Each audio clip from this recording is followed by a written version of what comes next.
Hello, everyone. How are you doing? And welcome to another episode of the Dr. Will Show, where I interview educators and entrepreneurs on leveling up. Each episode, I zoom in someone who's dope, and we just have a conversation on what it means to live your best life. Today's guest is Pia Silva. She is doing it big time in the branding. So awesome. I'm a part of her group on Facebook. She came across my radar on Twitter. And then I started checking her out, and I joined the group, and every Wednesday she has this webinar.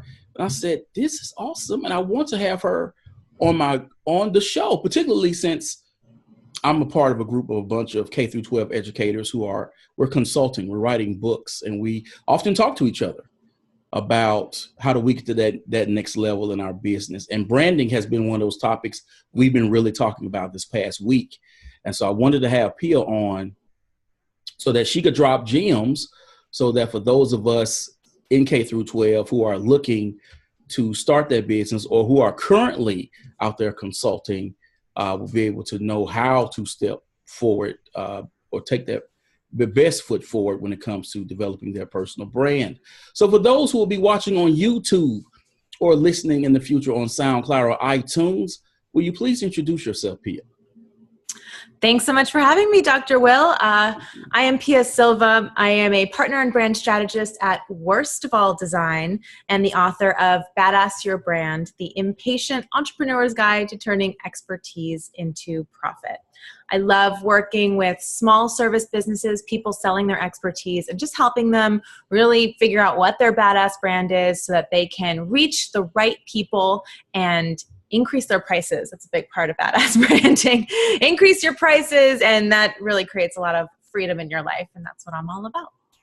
Excellent. So because you just mentioned that you were the author of this book, but what is Badass Your Brand, and what was the story behind writing the book?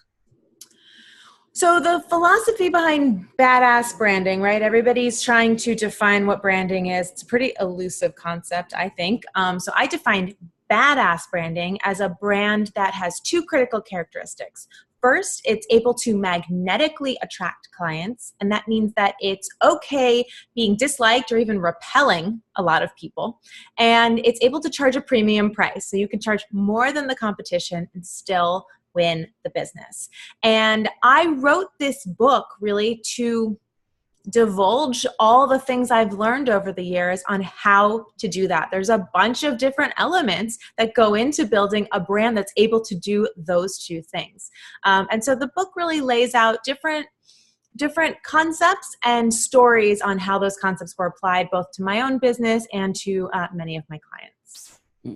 So there are a lot of people out there who see branding as something for athletes, musicians, actors, but they don't see it relevant for the average person walking down the street. Why should anyone think of themselves as a brand? You know, especially because in the last, let's say, 5 years, it's been so much easier to build an online personality. It's just a really big opportunity.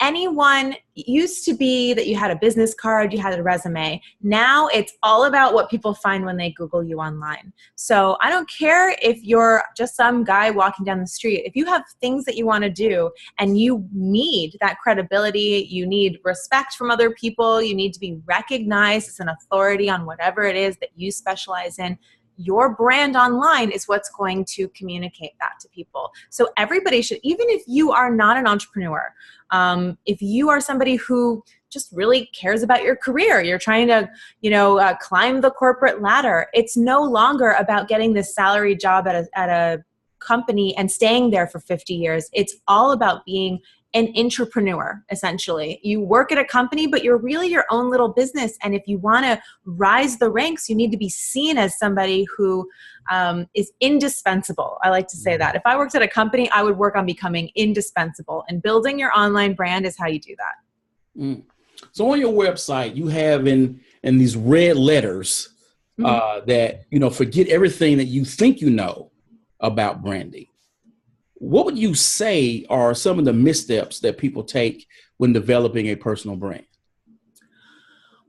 I think I wrote that because branding is such a big topic and covers so many things. And I think that most people, when they hear the word brand, they usually think of these mammoth companies. So Apple or Nike or Starbucks, those are brands. And so what they do is they say, well, Apple does this and this, so that's what I should do.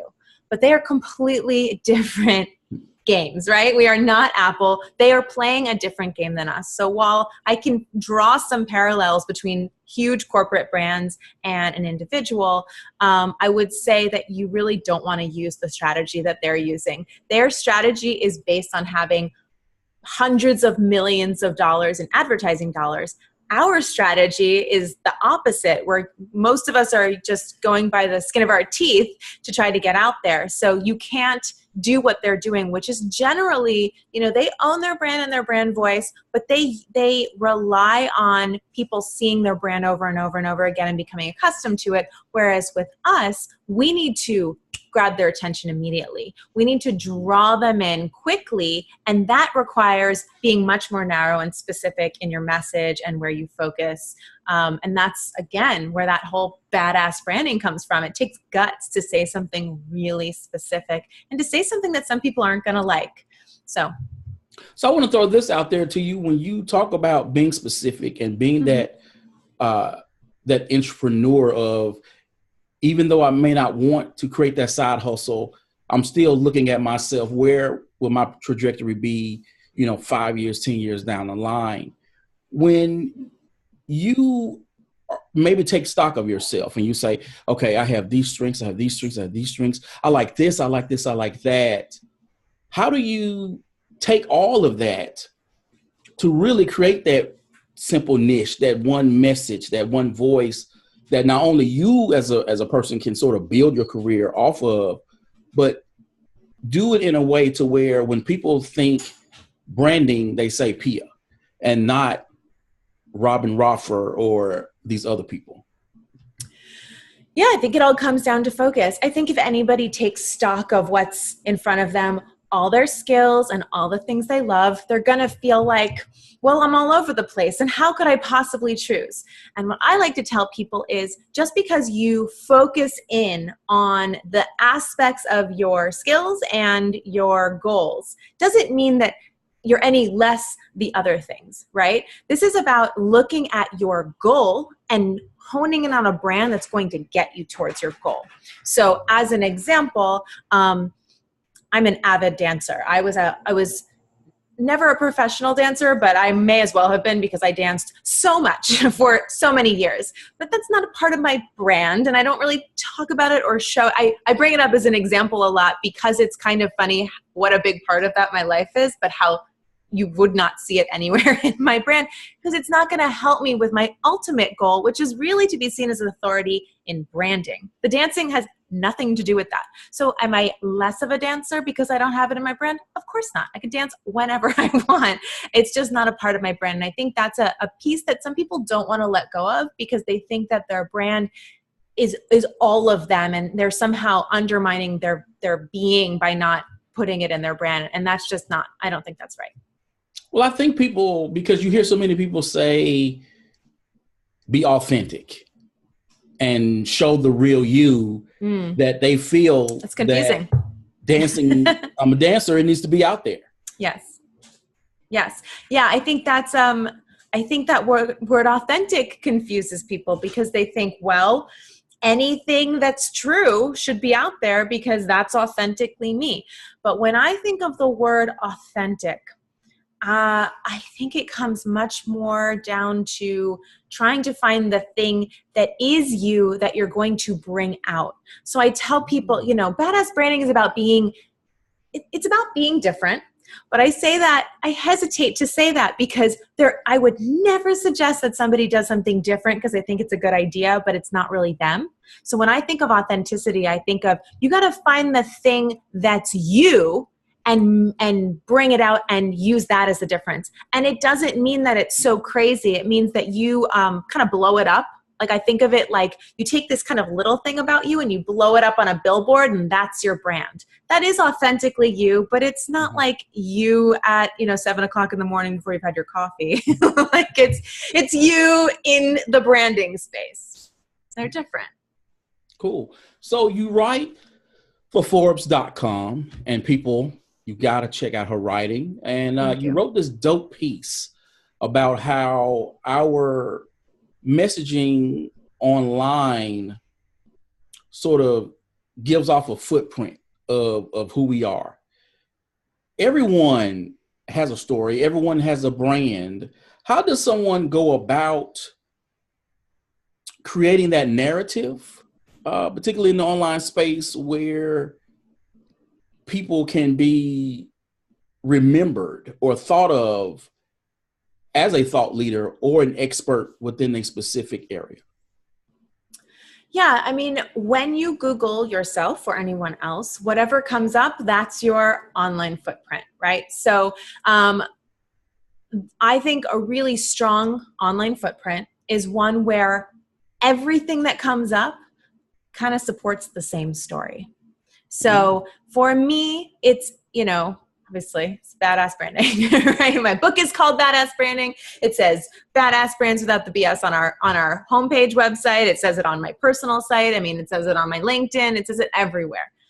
When you Google me, that's all that comes up. And it comes up all over the place. I've been on a lot of podcasts. I've been on MSNBC. I've been on Forbes, and it's all supporting that narrative. So the way that you build that is by focusing, like we said before, but then creating tons of content in lots of different places that are all saying that thing. I think some people get a little scared that they're being repetitive, but I would say quite the opposite. Repetition is how you build a really strong brand. Now, and since you say that,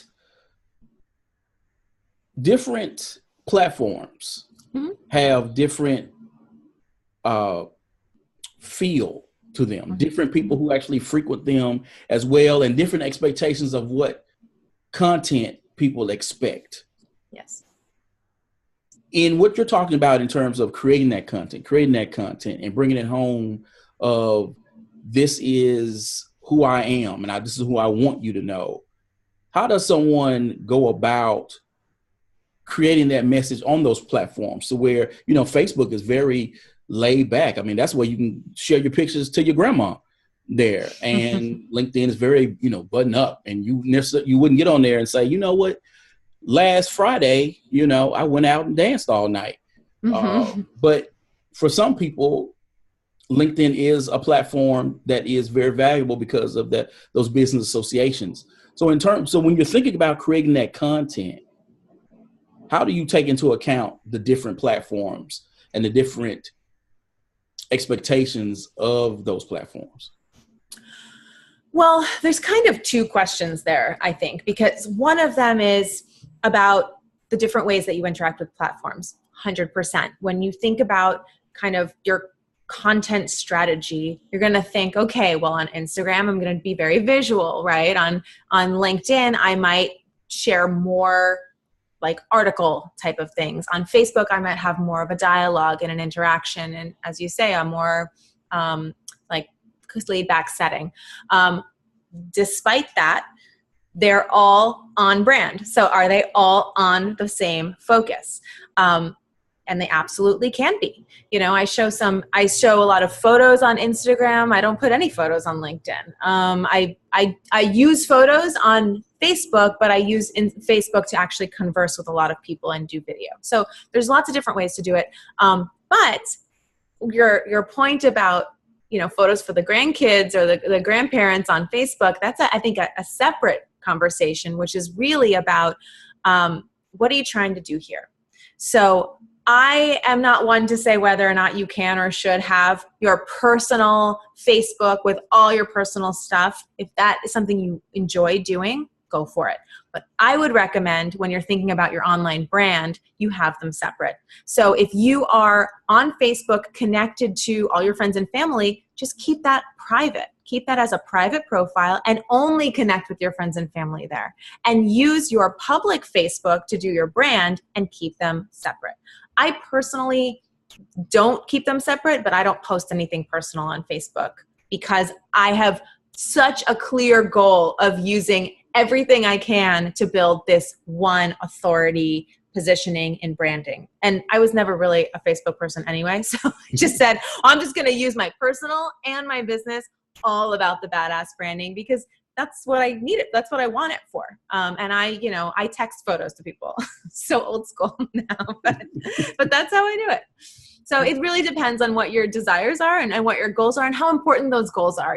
Maybe it's different if you're only doing this for, if you're doing this to rise the corporate ladder, maybe it's a little less important that your Facebook is all about your brand because in corporate, it doesn't matter. As long as you've got this great authority presentation on your website and stuff, it probably doesn't matter if your Facebook is personal. So it kind of depends on your goals. And I want to stick with content creation for a second. Sure. Because you blog and you also have your Facebook Live show. We hear a lot about how video is king, but I understand that video may not be the jam for everyone. Some people are killing it in the podcast space.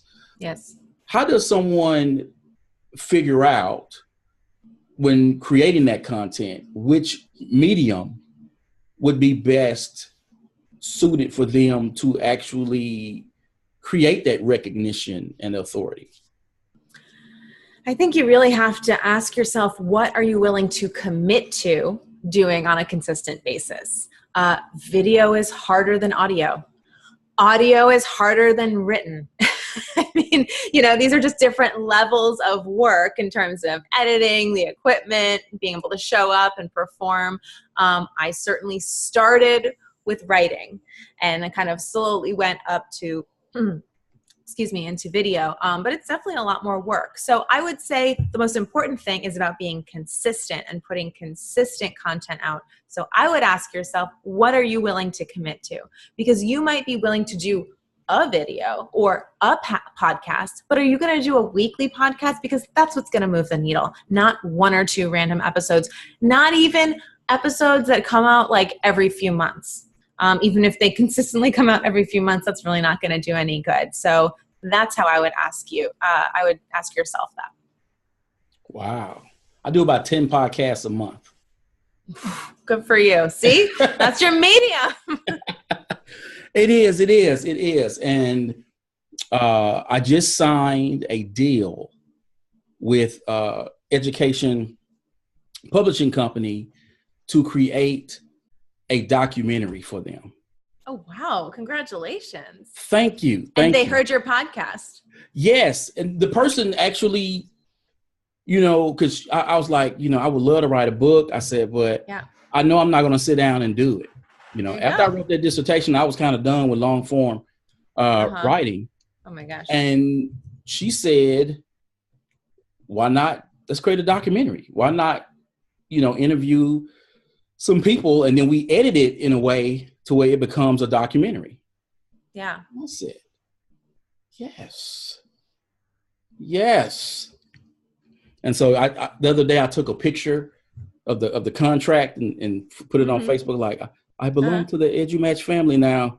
Good for you. Yeah, that's awesome. And there you go. Like you do 10 podcasts a month, I would imagine, because you enjoy doing them. If you didn't enjoy doing them, you would probably look to do anything else before you did your podcast, and you wouldn't be pumping out 10 podcasts a month. I can tell you that. Yes, the writing is something like, when I write, someone's giving me a check. So, and even then, it's still sort of like, oh my gosh, I got to sit down and write this post. Even though a check is coming, it's nothing that I look look forward to doing. But I understand that because of the publication that these articles or posts will be going to, it further puts me out there as that thought leader and going digital. And so that's why I do it. Not because I love it, but because I'm thinking when people open up that magazine and they go, oh, This is how you blend your classroom. Oh, it's Dr. Will. That they have that association. Mm-hmm. Yeah, makes complete sense. All right. So my audience, and this is something that we've been talking about as well. My audience is made up of educators, right? So a lot of them have built these fantastic reputations on what they're doing in their classroom. They're writing books. They are presenting at these conferences. And the thing is, many of us, and myself included, are in the educational technology space. Okay. How do you separate yourself from others who are doing what you're doing? You know, especially if you can go 1, 2, 3, 4, 5, 6, 7, 8, 9, okay, we're all doing Google training. How do I make myself different from that other person who's doing Google training as well? Well, that is the badass your brand method, you know, short of reading you my book right now. You know, there's a lot of different ways to do it. There's ways to focus on how you do it, your process, how you work with people. Are you being hired to do it? Are you creating content? Are you doing courses? Are you doing a mixture? Are you teaching people who teach it? I mean, there's so many different angles to this. Do you have your own take on it? Maybe you do it exactly the same, but you've got the Dr. Will personality and you just deliver it in a more interesting way. I mean, that could be what differentiates you. But the point is, there's so many different ways. You just have to find yours. So as I mentioned earlier about this Teachpreneur group, and I told them, by the way, I said, look, you know, I've been sharing your articles from Forbes. Oh, thank you. Thank you. You're welcome. And I told them, I said, look, Pia's coming on the show. They're like, oh, okay, Will. I'm just thinking about, when you think about personal branding, there's just so much to digest because there's so many voices out there that talk about it. In thinking about your badass brand, how do you keep it simple? How do you keep it simple? It's a good question. It comes down to having one clear focal point of what your message is, and then having a couple, almost like tree roots, like a couple of different key topics that you talk about. And then within that framework, you can say a lot of different things, but they always go back to it. I mean, I've written, I don't even know how many articles, almost 200 Forbes articles, right? Even I'm like, am I really going to keep coming up with topics to write about? And in some ways, it's like I'm writing about the same topic every week. I'm taking different perspectives on it. I'm giving it, I'm looking at it through a new lens. But, you know, everything I write about is kind of the same core topics. I'm writing about how to focus your brand. I'm writing about how to price your services. I'm talking about how to work with clients. And I'm just kind of taking a little sliver of that and focusing on this piece, focusing on that piece. But I have core buckets. And they're very clear to me. And I try not to stray from them so that it doesn't get confusing. All right. This is awesome. I've enjoyed this conversation. Me too. Thank you. Thank you. People, I'm telling you, I'm going to start charging people for these podcasts because I'm just having a good time. So we have one more question. Yes. And I always like asking people about the greatest lessons they've learned in terms of what they're doing.